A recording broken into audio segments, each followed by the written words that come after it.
नमस्कार, जय माता दी, जय श्री राम। प्रिय श्रोताओं, हिंदू धर्म में चैत्र मास को बहुत पवित्र माना जाता है। इस महीने में भगवान विष्णु के अवतार मर्यादा पुरुषोत्तम श्री राम की कथा सुनने और सुनाने से मनुष्य के सभी पाप नष्ट हो जाते हैं और घर में सुख समृद्धि आती है। श्री राम की जन्म इसी महीने चैत्र मास में हुआ था और ये महीना बहुत ही पुण्य और बहुत पवित्र माना जाता है। इस महीने चैत्र मास में माता की 9 दिन की नवरात्रि भी किया जाता है, इसलिए ये महीना बहुत ही पवित्र माना जाता है। अगर इस महीने में पूरा महीना का कथा सुनेंगे तो और सुनाएंगे तो आपके घर में सुख समृद्धि से भर जाएगा।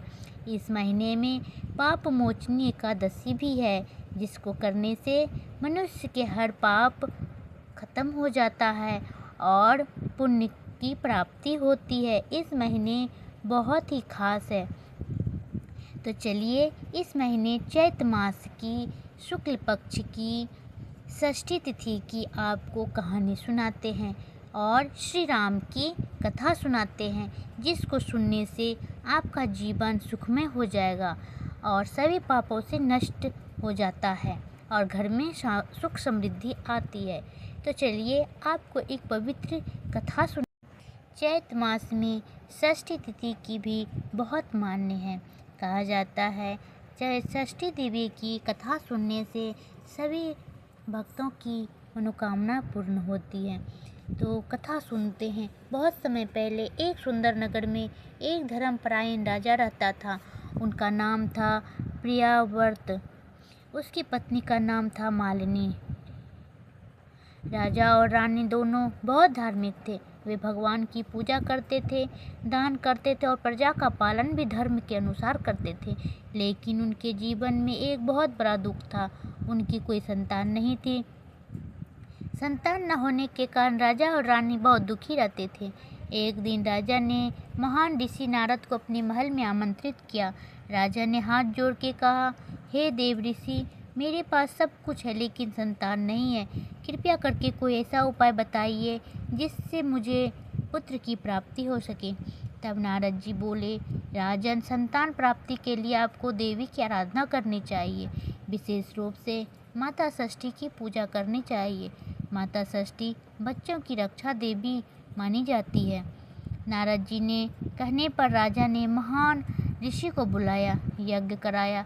कुछ समय बाद रानी मालिनी गर्भवती हुई। पूरे राज्य में खुशी की लहर दौड़ गई। लेकिन जब पुत्र का जन्म हुआ तो वह मृत अवस्था में था। यह देखकर राजा और रानी दोनों बहुत दुखी हो गई।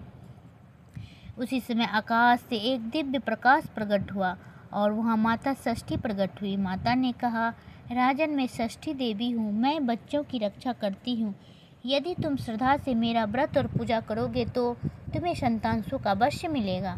राजा और रानी ने तुरंत माता की पूजा की और उनसे क्षमा मांगी। माता की कृपा से वह बालक जीवित हो गया। राजा और रानी अत्यंत प्रसन्न हुए और पूरे राज्य में माता षष्ठी का व्रत और पूजा प्रारंभ कर दिया।